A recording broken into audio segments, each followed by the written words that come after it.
श्रीराम.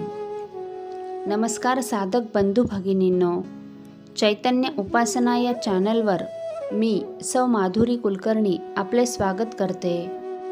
या चॅनलद्वारे आपण सोमवार ते शनिवार परमपूज्य श्री बापूसाहेब मराठे संकलित हृदय आठवणी या पुस्तकातील श्री गोंदवलेकर महाराज यांच्या काही गोष्टी व रविवारी श्री महाराजांच्या काही भक्तांचे अनुभव बघणार आहोत. श्री महाराजांना त्रिवार वंदन करून मी आज आपणास हृदय आठवणी या पुस्तकातील 2 गोष्टी कथन करण्याचा प्रयत्न करते. आजच्या आपल्या पहिल्या गोष्टीचे नाव आहे गोंदवल्याच्या रामाचे वैशिष्ट्य, मागण्याची इच्छाच लुप्त होईल. बरीच मंडळी होती. श्री महाराजांनी सहज विचारले, रामरायाचे दर्शन करून आलात का? काहींनी हो म्हणून सांगितले, तर काहींनी जाणार आहोत म्हणून सांगितले. रामाच्या स्मरणाने श्री महाराज क्षणभर गहिवरले व म्हणाले, येथे आल्यावर प्रत्येकाने रामाचे दर्शन घ्यावेच असे मला वाटते.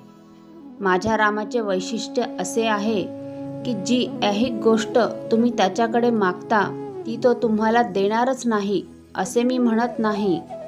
तुमचे प्रारब्ध अनुकूल असल्यास तो ती देईलच, पण तुम्ही त्याचे वरचेवर दर्शन घेतल्याने ऐहिक गोष्टी मागण्याची इच्छाच तो नाहीशी करील. ही त्याची किमया आहे. वातावरण उत्कटतेने भरलेले असताना एक जण मध्येच बोलला, राम तर सगळीकडे भरलेला आहे, मग येथल्याच रामाचे महत्त्व जास्त का? श्री महाराज त्याच्याकडे वळले व त्याची घरगुती चौकशी करू लागले.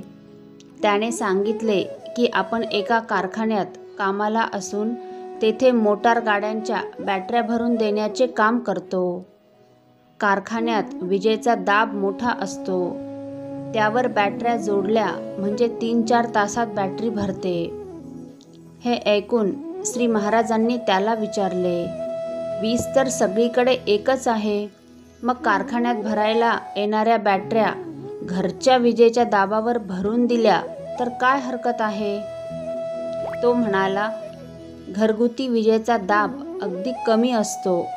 एक बॅटरी भरण्यास कमीत कमी 8 दिवस तरी लागतील. कारखान्यात ते काम अवघ्या 4 तासात होते. त्यावर श्री महाराज म्हणाले, अहो मी तर हेच सांगत होतो, माझ्या रामाच्या दर्शनाने तुमची बॅटरी लवकरात लवकर भरेल. दुसरीकडे ती भरण्यास फार उशीर लागेल. म्हणून माझ्या रामाचे दर्शन प्रत्येकाने रोज घ्यावेच. श्रीराम समर्थ. आपल्या दुसऱ्या गोष्टीचे नाव आहे गुरु आज्ञेप्रमाणे वागले तर भोग टळला नाही तरी सुसह्य खास होईल. गुरुपौर्णिमेच्या उत्सवाला आलेल्या एका गृहस्थास श्री महाराज म्हणाले, दर एकादशीला माणसे पंढरपूरला किंवा आळंदीला वारीस जातात, तसेच दर पौर्णिमेस तुम्ही अगदी नियमाने येथे येत जावे. 5-6 महिनेपर्यंत असे करावे. काही अडचणींमुळे त्यांना श्री महाराजांच्या सांगण्याप्रमाणे वागता आले नाही. नंतर लगेच ते यकृताच्या विकाराने आजारी पडले. आजार बराच विकोपास गेला. एका हितचिंतकाने श्री महाराजांना खाजगी विचारले की त्यांना काही धोका आहे काय? 5-6 महिने भोग असून धोका नाही असे श्री महाराजांनी स्पष्ट सांगितले. जाण्या येण्याची शक्ती आल्यावर ते गृहस्थ श्री महाराजांना भेटले. श्री महाराज त्यांना म्हणाले, हा भोग मला दिसत होता, म्हणूनच दर पौर्णिमेला येथे येऊन जावे असे मी तुम्हास सुचवले. तुम्ही तसे केले असते तर भोग काही चुकला नसता खरा, पण तो सुसह्य झाला असता. दर पौर्णिमेला येथे येववेल एवढी शक्ती रामाने तुम्हाला नक्की दिली असती.